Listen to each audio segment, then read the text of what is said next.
wabarakatuh. Ila hadratin Nabil Mustafa Rasulillahi sallallahu alaihi wasallam wa ala alihi wa azwajihi wa dzurriyyatihi wa qarabatihi wa ali baitihi wa ashabil kiram wa ila jami'il anbiya wal mursalin wal awliya wasyuhada was salihin wat tabi'ina tabi'ina salihina ila yaumiddin, khususan ila jami'i masayikhi ila muntahum wa ila abaina wa ummatina wa azdadina wa masyayikhina wa auladina wa azwazina wa dzurriyyatina wa ahli baitina wa jami'i man tabi'ana, khususan jami'il arwah fi adil majlis wa ghairahum syai'ulillahi lana wa lahumul fatihah. Alhamdulillah.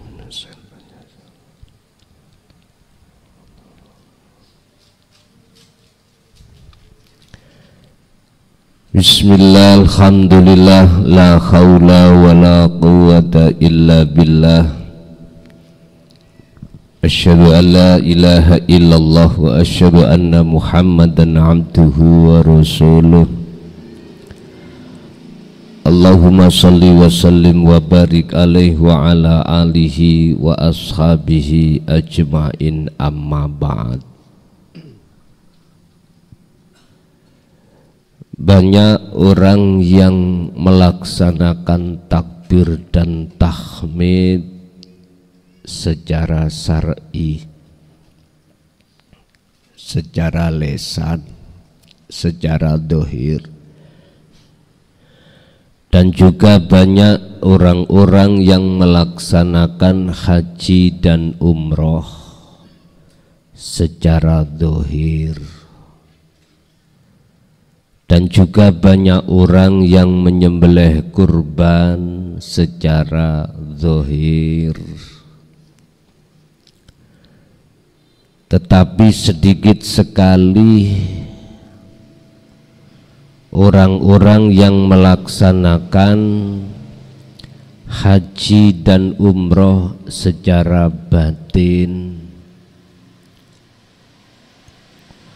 atau bertakbir, bertahmid secara ruhaniyah, dan atau berkorban secara ruhaniyah. Dalam satu pertanyaan, mana di antara hal itu yang diterima Allah? Apakah korban dagingnya apa tah isine lakune? Apakah jasmaniye yang melaksanakan takbir dan tahmid atau haji dan umroh, ataukah ruhaniyai? Hal ini Allah tegaskan di dalam surat Al-Hajj, surat yang ke-22 ayat 37 maksud kami. Surat Al-Hajj ayat 37 dan surah Al-Maidah ayat 27. Kalau Maidah 27, kalau Al-Hajj itu 37. Mengapa harus 7? Bapak Ibu hadirin jamaah rahimakumullah, perlu diketahui bahwasanya kekafahan, kesempurnaan di dalam agama Islam itu harus sampai pada makrifat. Tidak boleh hanya secara syariat atau thariqah. harus sampai pada hakikat makrifat. Inilah kekafahan, kesempurnaan Islam, agama. Kesempurnaan agama itu ditentukan ketika saat ruhaniyahmu itu mengesahkan pada Tuhan atau tidak di sini. Sehingga Allah menurunkan satu ayat yang mesti setiap ayat turun itu ada asbabun nuzul, sebab-sebab turunnya ayat atau wahyu. Oleh dikarenakan banyak umat manusia hanya bertahmid, bertakbir secara syariah saja, haji umroh secara syariah saja, berkorban hanya secara syariah saja, maka Allah mengutus utusannya untuk membawa wahyu, yang wahyu ini supaya umat manusia dalam kesempurnaan, supaya Anda yang berhaji dan berumroh betul-betul sampai pada puncaknya, yaitu makrifat. Supaya Anda ketika bertahmid, bertakbir, itu hati bisa tembus sampai makrifatnya. Supaya Anda ketika saat berkorban, baik dari jenis kambing maupun onta ataupun sapi, itu betul-betul hatimu tembus pada Allah dalam kemakrifatan. Bapak Ibu, dalam satu pertanyaan, mana yang diterima Allah? Surat Al-Hajj ayat 37 itu Allah sebutkan dalam potongan ayat. La yanala Allaha luhumuha wala dima'uha walaki yanalahu at-taqwa minkum.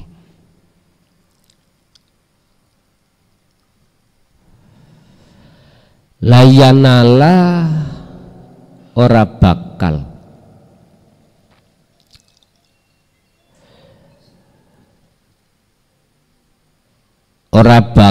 Allah ing Allah nrimo luhumaha ing dagingi kurban, wala dima'uha lan ora nrimo apa getihe kurban. Walaki yanalu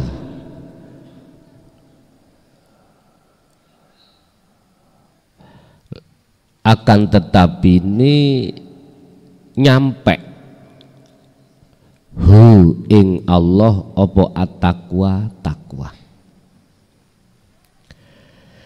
Tidak akan sampai pada Allah yang namanya dagingnya kurban, darahnya kurban, tetapi yang nyampe terhadap Allah itu adalah at-taqwa minkum,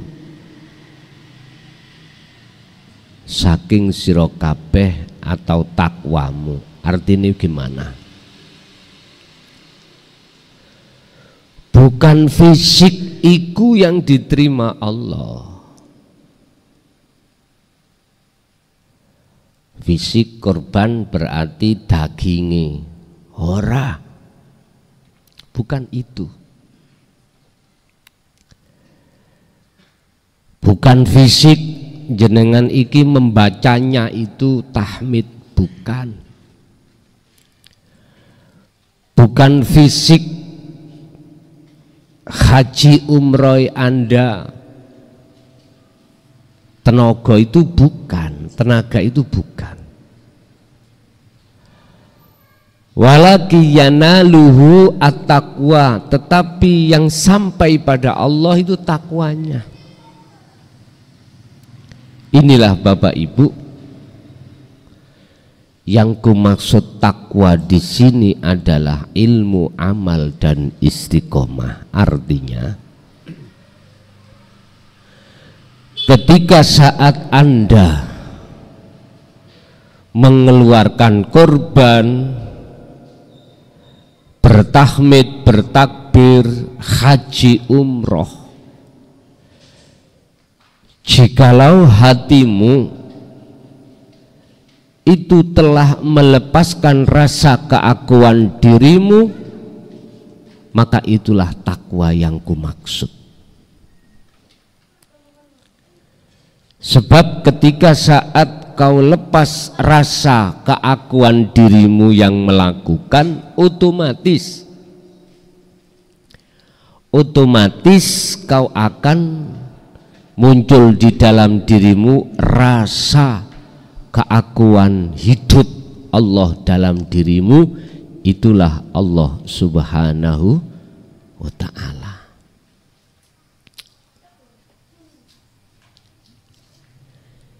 Bapak Ibu, pengajaran untuk memunculkan rasa keaguannya Allah ketika saat berkorban, bertakbir, bertahmid, apakah itu haji dan umroh, sangatlah minim. Hal ini disampaikan di tengah masyarakat, khususnya umat Islam, sangatlah minim. Akhirnya apa? Akhirnya ketika kita lakukan beberapa 3 hal tadi, hanya kulitnya saja,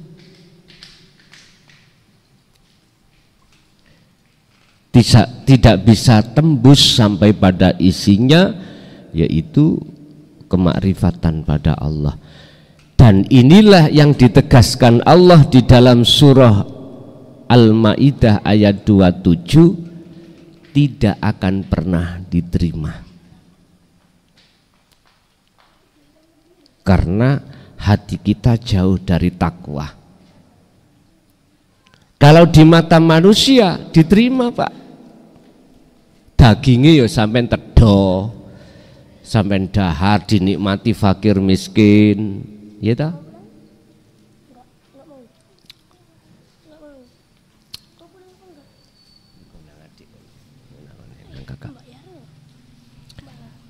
Kalau di mata manusia jelas diterima, Pak, diterima. Kecuali ada unsur darah tinggi, dituki wedhus moh, nek sapi oke, ya enten ana sok Sabtu nek sapi, ya. Asline nggih mboten napa-napa, tapi ojo kabeh-kabeh. Cukup lurut telung sunduk cukup, rapopo.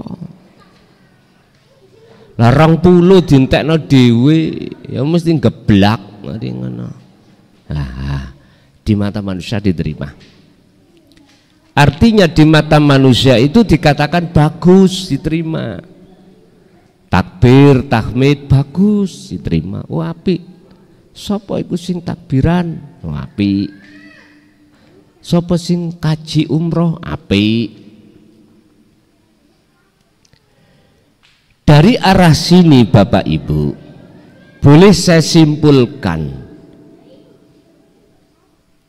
janganlah kau melakukan haji dan umroh, takbir dan tahmid, berkorban, manakala tidak kau sertakan hatimu bertakwa pada Allah. Jangan. Mana eman? Duit kok gawe ngono?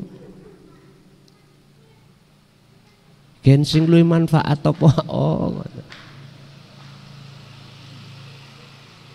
Saya nggak gembosi loh Pak ya. Enggak, saya nggak gembosi. Saya bukan berarti nggak senang orang yang mengeluarkan korban, bertahmid, bertahlil atau bertakbir, membaca itu enggak. Haji umroh enggak. Cuman adanya keterangan wahyu Allah ini setidaknya itu membuat satu kesadaran hatimu supaya tidak hanya berlaku secara syariah saja, tetapi juga secara hakikat. Itu loh maksudnya. Apa urus aku ngelarang sampean biayaan budal haji? Enggak. Secara manusiawi ya, hablum minan nas, saya suka, senang.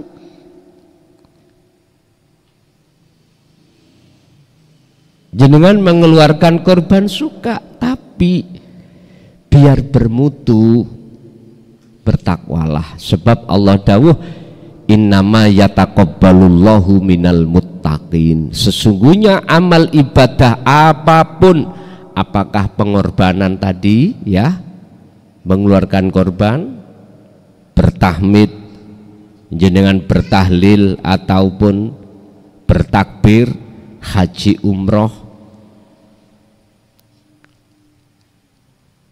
harus ada disertai dengan takwa. Setidaknya begitu.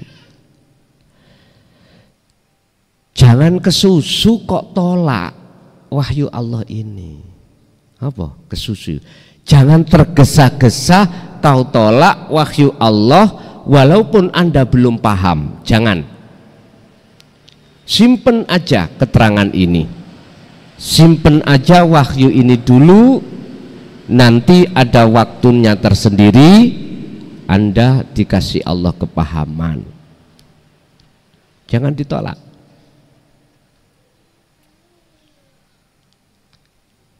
Inilah maksud mengapa sebab musabab Allah menurunkan wahyu ini, dikarenakan kondisi ruhaniyah manusia itu jauh dari takwa. Guru ngelakoni tok dohir, tapi hati kita tidak ada unsur takwa. Bahasa kula nggih percum lan tak bergun di mata Allah, bukan di mata manusia. Kalau di mata manusia baik sudah. Mungkin jenengan boleh belajar lewat filosofi pohon kelapa. Di situ ada kulit, ada batok, ya. Kulit itu sepet loh Pak ya. Batok, terus ada kelapa, lalu ada santan. Syariat, thariqat, hakikat, makrifat. Kalau Anda suka makan sepet, silakan. Panganan sepet itu. Aku suka Gus, lapo sampean kok nyocot? Nah, aku gak nyocot, cuman ngandani. Nek sing sepet kok pangan, iku berarti podo karo ula ika kal an'am balhum adol. Batok dipangan. Padahal intinya adalah Anda mendapatkan saripati atau disebut apa? Inti, yaitu mau apa? Santan. Otomatis kau mendapatkan itu, memproses mulai kulit dikupas, batok dikupas, kelapanya dikunyah, lalu baru mendapatkan santan. Ya, proses ini loh dilewati. Kalau Anda punya hak sendiri, selalu ingin makan terus suket atau batok sepetnya, ya urusanmu, terserah. masing-masing. Bapak Ibu hadirin, lewat surat Maidah itu sesungguhnya Allah hanya menerima amaliyah apapun itu jikalau amaliyah itu minal muttaqin, berdasarkan hati yang takwa. Lah hati yang takwa adalah amaliyah itu dikasih nyawa. Nyawanya amaliyah adalah ikhlas. Wujudi ikhlas, Anda tidak merasa yang melakukan. Itu takwa. Kan bahasa syariat ini di masjid biasanya khutbah itu kan gitu. Sebagai rukun sahnya khutbah harus ada wasiat. Ittaqullah haqqa tuqati wa la tamutunna illa wa antum muslimun. Ngoten niku. Kula nek dikon khutbah iku rasa-rasen. Ga iso rokokan. Wis. Jadi nek ono acara riyoyoan khotib besar utawa Idul Fitri ojo ngongkon aku. Oleh rasa-rasen gak iso rokokan. Wis iku alasane pun. Wahai orang-orang yang beriman, bertakwalah kau terhadap Allah dengan takwa yang sebenar-benarnya, dengan bentuk menjalankan perintah, meninggalkan larang. Iki lho gak tahu dibahas, diurai kucing ya apa. Cuman kebanyakan wasiat itu secara kulit tok sing disampaikan, isinya tidak. Secara amaliyah ibadatul jawareh, ibadah sing bangsa dohir tok yang disampaikan. Sementara ibadah kang bangsa kolbiyah, hati ruhaniyah enggak disampaikan. Padahal ibadah dohiriyah diterima dan tidak ditentukan oleh ibadah secara ruhaniyah. Dalam istilah, Anda jikalau tidak ada roh dalam diri Anda, enggak mungkin jasad Anda bisa sampai ke sini.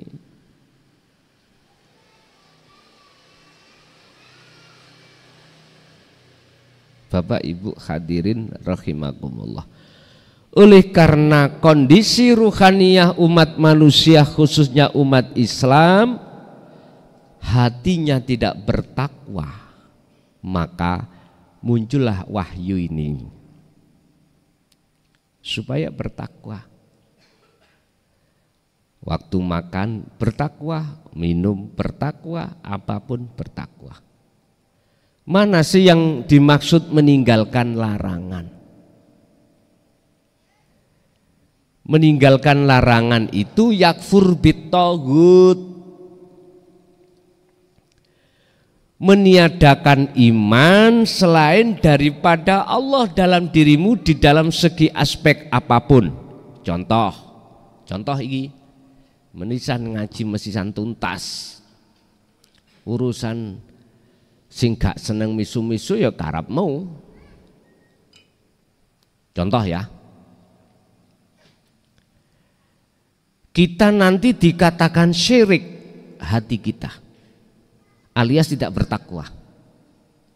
Manakala hatimu ada sebiji sawi iman, munculnya rasa pahit itu dari kopi.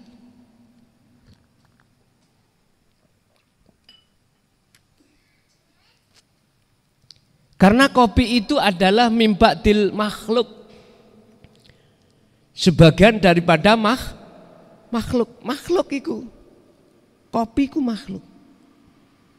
Dan kopi tidak punya hak untuk bisa memunculkan rasa pahit. Terus siapa? Ya di dalam rasa pahit itu siapa? Takwa itu sampai di situ Bapak Ibu. Dadi rasa pangrasa ning atimu iku ojo muncul iman terhadap kopinya, tapi hidup di dalam rasa kopi. Wong gambar rasa kopi ya, rasa pahite enggak iso, mau gambar rasa sak jeroning rasa.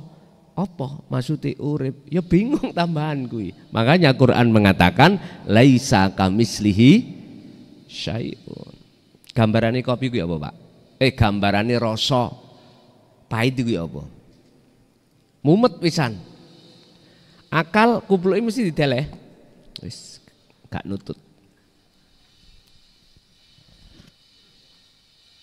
Lah kuwi ngajimu kok nggo akal sing kok tampa, ya gak nutut.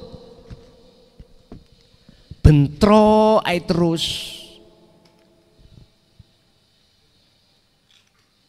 Iya kalau enggak nutute gak terima awakmu iku mang gak nyalahno. Sing kebanyakan itu nyalahno, ngaji tae ngene. Ngaji kok bingungno wong. Lah ngono ta? A'andzartahum am lan tundirhum la yu'minun. Tidak hanya Anda itu tidak beriman, justru ngece, tahu ngece nggih? Ini ngece itu maksudnya ngece ini. Tonggoku ngaji ngono gendeng, teman gendeng, ojo ngaji. Tonggoku ngaji ngono iku wis lali anak lali bojo ditinggalno, ojo wis. Iku ngaji gak bener. Iku ngece. Tidak hanya tidak beriman, tetapi ditambahi ngece. Makanya ayatnya mengapa a'andartahum amlan tundirhum ada di situ. Tidak hanya dia tidak beriman, tapi ngece. Bani Israel itu, Pak, sampai detik ini enggak percaya kalau yang dijadikan nabi sebagai penutup adalah Muhammad. Karena apa? Karena Muhammad itu dari Ibnu Hasyim, dianggap sanad atau bukan duriyah Nabi Musa, Yakub,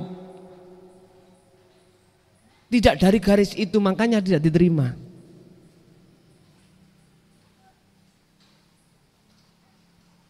Justru tokoh-tokoh Bani Israel iku mohon maaf mengakui yo aku sing berhak karena aku sing duweni keturunan nasab. Makanya siapa sih asline nasab sangka Allah, sangka Rasulullah? Orang yang enggak pernah ngaku-ngaku. Wis tahne atik ana sing ngomong di dalam diriku telah mengalir darah Rasulullah. Wis iku dajjal iku. Enggak ada duriyah Rasul itu ngaku-ngaku, enggak ada. Enggak ada. Justru mereka itu tenggelam. Artinya menenggelamkan diri. Karena apa? Pesan kakeknya apa? Innama ana basarum mithlukum. Itu pesannya Rasulullah. Jangan pernah kau memuja, memuji, apalagi menyembah diriku. Jangan. Karena aku dengan kau itu sama manusianya. Sifatnya manusia, la haula walaku quwata. Terus ya apa maksudnya ayat? Ya sembahlah, pujilah siapa yang ku sembah itu Rasulullah. Yang membawa pesan sampai detik ini beliau-beliau yang tidak pernah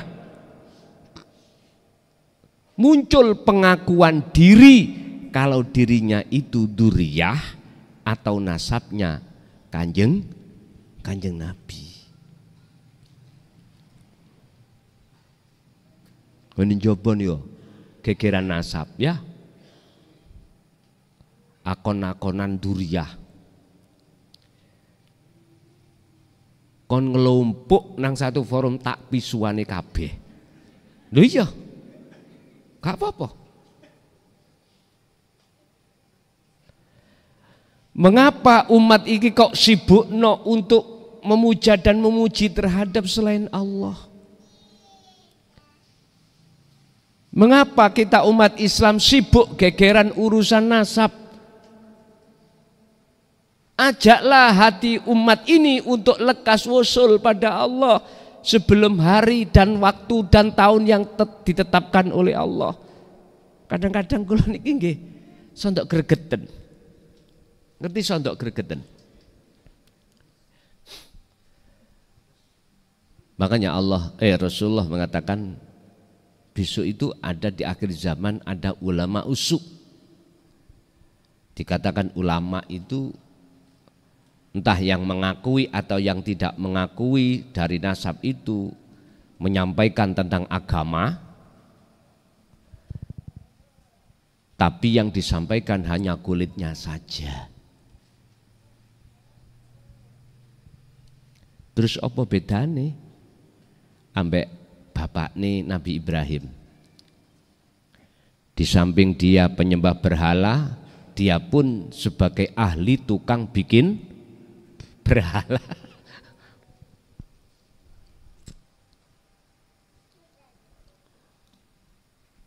Rungokno kupingmu. Allah mengangkat utusannya itu tidak ada kaitannya dengan unsur nasab atau duriyah, tidak. Kadang-kadang ada yang mengatakan iku begal. Gak cah, iku saking ning ati jenengan iku ana sifat iri. Sebab ndelok makhluke wis titik ngoten tok. Kapan marine mlaku iki? Kalau terus-terus itu sibuk fanatik dengan nasab, kapan? Padahal satu sisi Anda ditunggu satu hari, satu waktu yang pasti akan datang, yaitu kematian. Ayo coba, kopokmu cek ilang, resapono surat Al-Isra ayat 72. Wis, iki aku tujukan kepada semua sing ngaku-ngaku wau lho. Sing ngaku ngalim, sing ngaku duriyah dan lain sebagainya. Resapono ayat iku. Engko nek gak paham nang Mojokerto. Pedu ono kepala desa Sumber Tebu. Ojo petuki Mukhlason, ojo. Kepala desa Sumber Tebu. Wis ngono ae.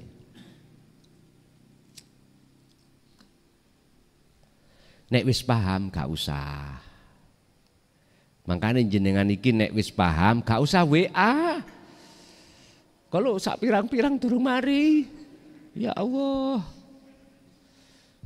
Cara basaria saya ngeluh kalo temenannya. Emang kesibukannya ya napa, Pak? Ya sabar. Tak jawab walaupun sampai 3 minggu. Durung bisa menjawab, paling ya berapa persen aja. Is gak apa-apa. Pun. Jadi oleh karena keadaan ruhaniyah kita itu masih ada selain Allah itulah Pak, maka ayat wahyu ini diturunkan. Sehingga kalau saya masih tetap mempunyai nit sebiji sawi iman selain terhadap sak lebete rasa, maka kita masih syirik. Inilah letak mengapa Allah berani mengatakan dalam surat Maidah ayat 27, innama yataqabbalullah, sesungguhnya Allah itu hanya menerima satu amaliyah ibadah manakala ibadah itu bersumber muncul dari hati yang minal muttaqin. Nah ini iki Quran, hujah saya nggak main-main. Quran bukan hadis, bukan ijma qiyas, kitab-kitab ndak. Ini Quran.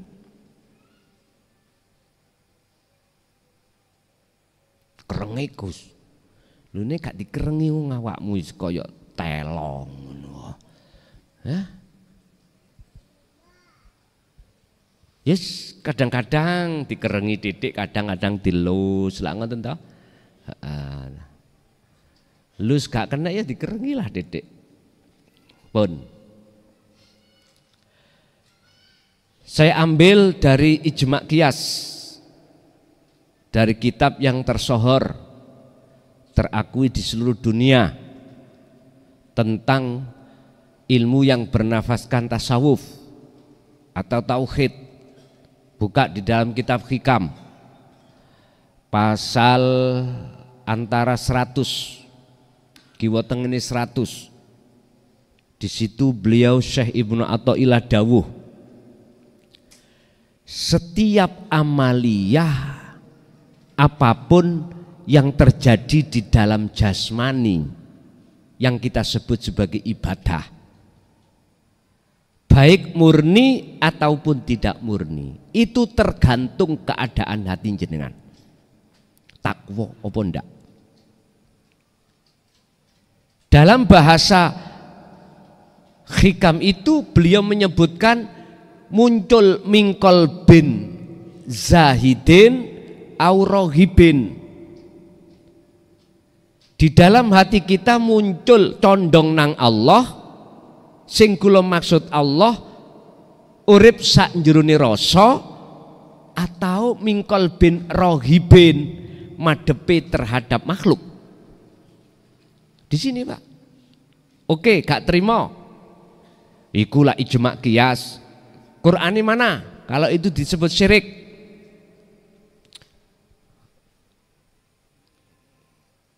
Tolong sampai ambil mafhum mukhalafah surat Al-An'am 79. Kebalikan arti.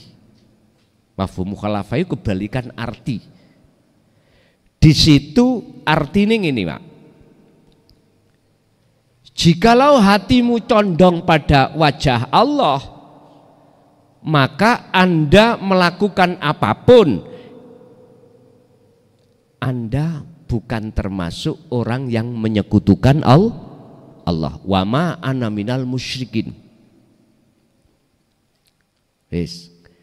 Berarti kebalikan ayat ini, apabila Anda melakukan ibadah model apapun, jenis apapun, tapi jikalau hati condongnya itu terhadap isi samawati wal ardo, bahkan hanifan, pasti di situ manafi itu tidak ada, yang ada wa ana minal musyrikin.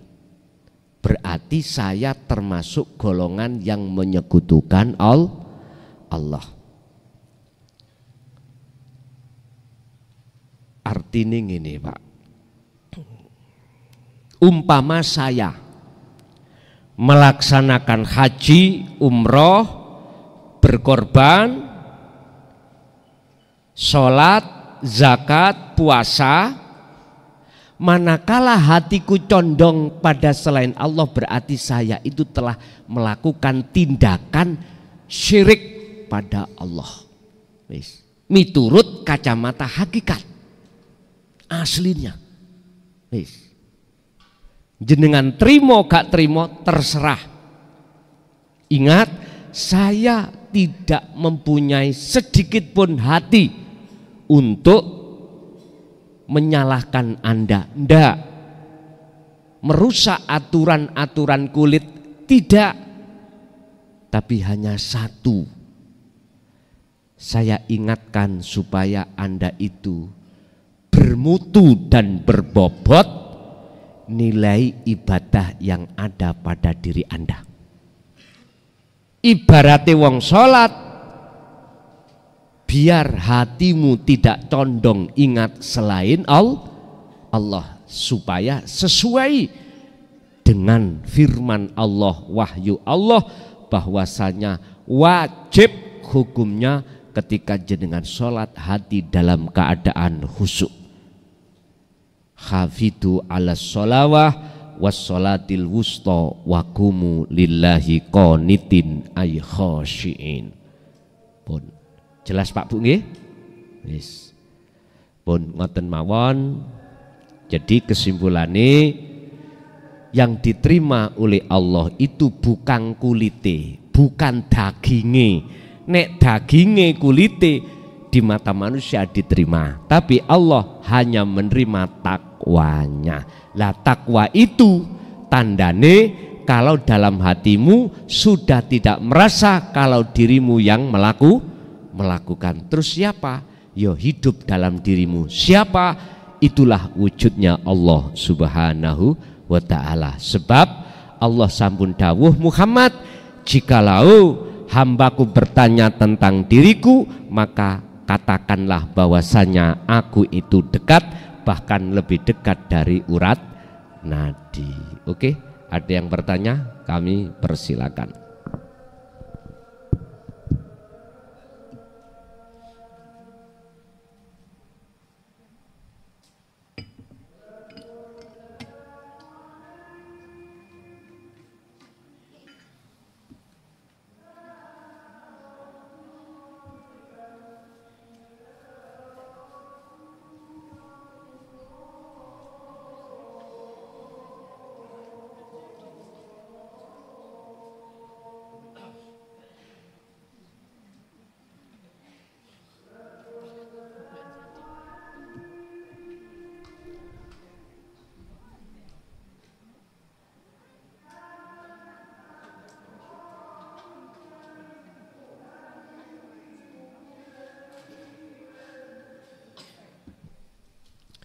Bapak Ibu hadirin jamaah rahimakumullah. Sebagai bahan renungan, jikalau kita tidak mau melepaskan rasa keakuan diri sebagai manusia yang melakukan, coba renungkanlah surat An-Nisa ayat 48. Ini sebagai bahan pertimbangan hati jenengan, jikalau masih tetap Anda menolak tentang dinu tauhid untuk melepaskan syirik dalam hati jenengan gak mau, tolong renungkanlah surat An-Nisa ayat 48. A'udzubillahi minasyaitonirrajim. Bismillahirrahmanirrahim. Innallaha la yaghfiru ayyushraka bihi wa yaghfiru ma duna dzalika liman yasha. Sesungguhnya Allah tidak akan pernah mengampuni dosa-dosa syirik.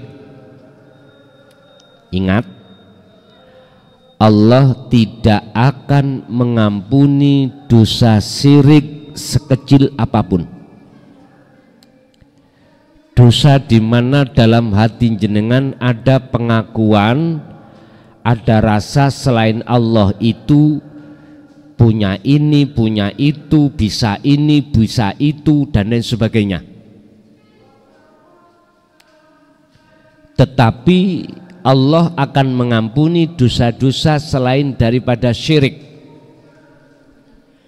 kecuali jikalau Anda mau bertobat. Artinya dalam hati sampean ada satu kesadaran bahwasannya Anda, hati ini selama ini kita dolim pada Allah. Bentuknya ngaku. Berarti inilah tanda kalau orang itu betul-betul bertaubat. Selanjutnya pasti Anda akan digerakkan Allah untuk membersihkan syirik tersebut. Lewat mana? Lewat pembersihan daripada syirik itu, apa yang tertuang dan tercatat di depan kaos saya ini. Apa? Eling, dzikir. Sengaja saya memang pakai ini, cek kok woco ini loh. Takok kanok tunggal yang Embo iki mandelala kok ya ana meja ngono ae. Wah cocok ngono. Lah maksude eling, atimu sadar bahwasanya bukan dirimu yang melakukan makhluk, tetapi hidup dalam dirimu dan di luar dirimu yang berlaku itulah Allah Subhanahu wa ta'ala. Ingat, innallaha bikulli syai'im muhit. Sesungguhnya Allah selalu meliputi segala hal apapun, termasuk kopi. Kok gak dilimputi Allah, nggak akan. Kopi itu bisa memunculkan rasa pahit pada Rasulullah. Nggak akan Rasulullah bisa mensyafaati atau memberikan petunjuk terhadap umatnya. Oleh karena terlimputi oleh Allah dalam diri Muhammad, maka seakan-akan Muhammad itu bisa memberikan petunjuk dan membimbing Anda untuk bisa lepas syirik dan menuju dan bertemu Allah dalam keesaan Tuhan. Begitulah. Maduna dzalika liman yasha. Allah mengampuni dosa-dosa selain syirik terhadap hamba yang dikehendaki. Siapa yang dikehendaki? Khususnya yang melakukan syirik, itulah mereka hamba yang yastami'unal qaula wa yattabi'una aksanahu, mendengarkan ajaran tentang tauhid, ketuhanan, dan mengimani, selanjutnya mengamalkan, mengikuti. Baru itulah yang disebut taubatan nasuhan itu. Sehingga kehilangan tongkat cukup satu kali. Wis iku jadi bahan renungan. Karena mengapa Allah tidak bisa mengampuni dosa syirik sekalipun secara jasmaniah jenengan itu berlaku bagus di mata manusia, ya, syariate wapi pol apike, cara notok-notoko saya itu haji bentahun Pak, umroh berkali-kali, sodako ikut terus, milih terus. Karena apa? Karena orang berada saya pabrik sak Mojokerto itu wae mukhlason umpama ya pendawe no iku gak rondo-rondo tuwa tok sing tak ingoni, sampak rondo-rondo enom, rondo teles kau wabeh tak jamin. Tapi di dalam hatiku tidak ada takwa yang sebenar-benarnya takwa. Berarti saya secara hakikat masih melakukan syirik. Mengapa demikian harus kita lekas buang? Karena wa may yusyrik billah faqad iftara itsman adziman. Wis sampean ge renungan An-Nisa ayat 48. Sing gak gelem nampa tentang ilmu kaweruh iki lho, sampean ngen-ngen syirik iku. Sebab barang siapa yang menyekutukan pada Allah, maka dia betul-betul mengadakan dosa yang amat besar. Bon, Al-Fatihah.